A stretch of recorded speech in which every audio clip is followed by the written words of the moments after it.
السلام عليكم، اهلا وسهلا بكم في فيديو جديد. اليوم جبت لكم وصفه موسكوتشو المحشي. موسكوتشو بحجم صغير محشي بكريمه بنينه، والاهم انها اقتصاديه ودرتها لكم بطريقه سهله ومبسطه. وقبل ما نبداو في الفيديو ما تنساوش الاشتراك في القناه وتفعيل الجرس باش يوصلكم كل فيديو جديد، وديروا لي جيم باش نتحفز اكثر ونحط لكم فيديوهات جديده. وراني جايتكم ان شاء الله بفيديوهات ووصفات اقتصاديه باذن الله. وبما انه كاين مشتركه طلبت مني ندير الموسكوتشو دوكا لبيت لها الطلب تاعها، ولكن درته محشي على طريقتي. نبداو بالوصفه ونقولوا بسم الله. اول حاجه عندي 3 بيضات يكونوا بدرجه حراره الغرفه، راح نضيف عليهم نص كاس سكر. شوفوا عدد البيض تاعكم ديروه على حسب المول اللي عندكم. انا المول اللي عندي القطر تاعو 23 سنتيم، بصح البيض تاعي جاي صغير، يعني كنت راح ندير 2 حبات بصح لقيته صغير فدرت 3 حبات كبار. نتوما اذا عندكم البيض تاعكم كبير ديروا غير 2. خلطوا البيض تاعكم بالفوي ولا بالباتور، المهم خلطوه مليح حتى يضاعف الحجم تاعو ويفتح كيما هكا. ومن بعد باش نكمل المكونات الاخرى بديت نضيف نص كاس حليب يكون دافي، وبعد ضفت نص كاس زيت، ضفته بالتدريج وفي نفس الوقت قاعده نخلط حتى يمتزجوا المقادير مع بعضهم. ومن بعد نضيف ملعقه صغيره فاني وملعقه كاكاو يكون بني. الكاكاو خير نوعيه مليحه باش يعطيكم بنه مليحه. ونضيف عليها كيس واحد تاع خميره الحلويات وزن 10 غرام.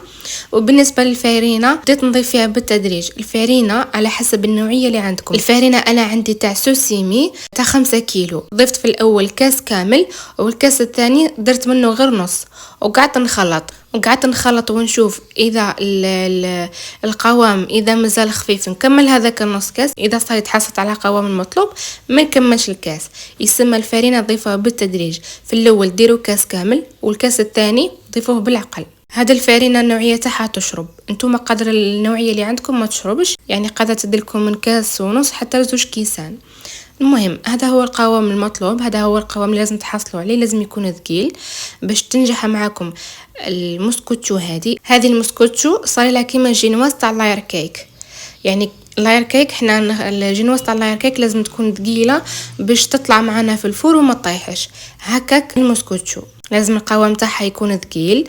وحاجه اخرى لازم البيض تاعكم يكون بحراره الغرفه، والحليب تاعكم يكون دافي، والقوام تاع هذا الخليط يكون ثقيل ما يكونش خفيف باكي تخرجوها من الفور ما تهبطش معاكم.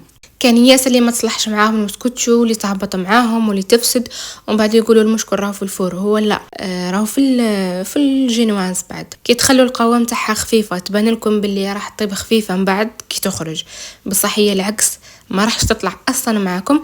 كي تحلوا عليها الفور ولا تخرجوها راح هذاك شغل الشوك هذاك من السخانه للبرد يخليها تهبط. بصح كي يعود القوام ثقيل وحكم روحها ما تهبطش. كما شفتوا حطيتها في المول اللي كنت دهنته بشويه زبده ورشيته مليح بالفارينه باه ما تلصقش، ودخلته يطيب على 180 درجه. خليتها اكثر من نص ساعه في الفور. بعد كي طابت طفيت عليها الفور خليتها 5 دقائق فيه ومن بعد خرجتها. تاكدوا بالموس ولا بالعود تاع شوا بلي طابت من داخل. كي تخرجوها خلوها واحد 2 دقائق برك واقلبوها. وانا بما انه راح نديرها محشيه فراح نقصها بهذه الطريقه بالموس.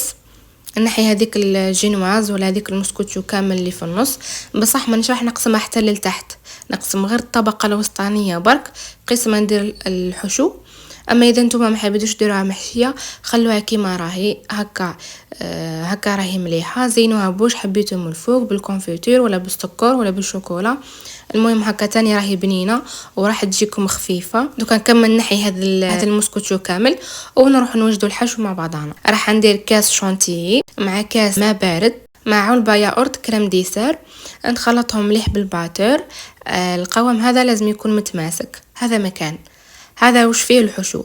تحبوا تزيدوا كراميل، تحبوا تزيدوا شوكولا، تحبوا تزيدوا مكسرات، ديروا واش حبيتوا في الحشو. انا حبيت يكون اقتصادي وحاجه بنينه. يعني مسكوتشو هذه تشبه شوي للباتيسري ولا لي طرونش كي تاكلوها. وحطيت الكريمه هذيك في لابوش باه نقدر نحشي بها مليح. بصح ديروا لا شونتي تاعكم كي تعود المسكوتشو بارده، ما ديروهاش وهي سخونه.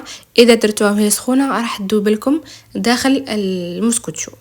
نديروها بارده مليح هذيك الموسكوتشو، ومن بعد راح نرجع هذيك لاجينواز ونخليها تبرد مليح في الثلاجه باش نقلبها ونديكوريها. وبالنسبه للديكور كما راكم تشوفوا فيه درت شويه خطوط بالكراميل، ونص الثاني درت فيه شوكولا للطيله، وزدت درت عليه شويه كاوكاو ايفيلي من فوق، وهذا هو التزيين بسيط. انا هنا ما خليتهاش تبرد مليح باه نقسمها معكم، ما كفانيش الوقت، والكريمه هذيك مازال ما جبدتش مليح.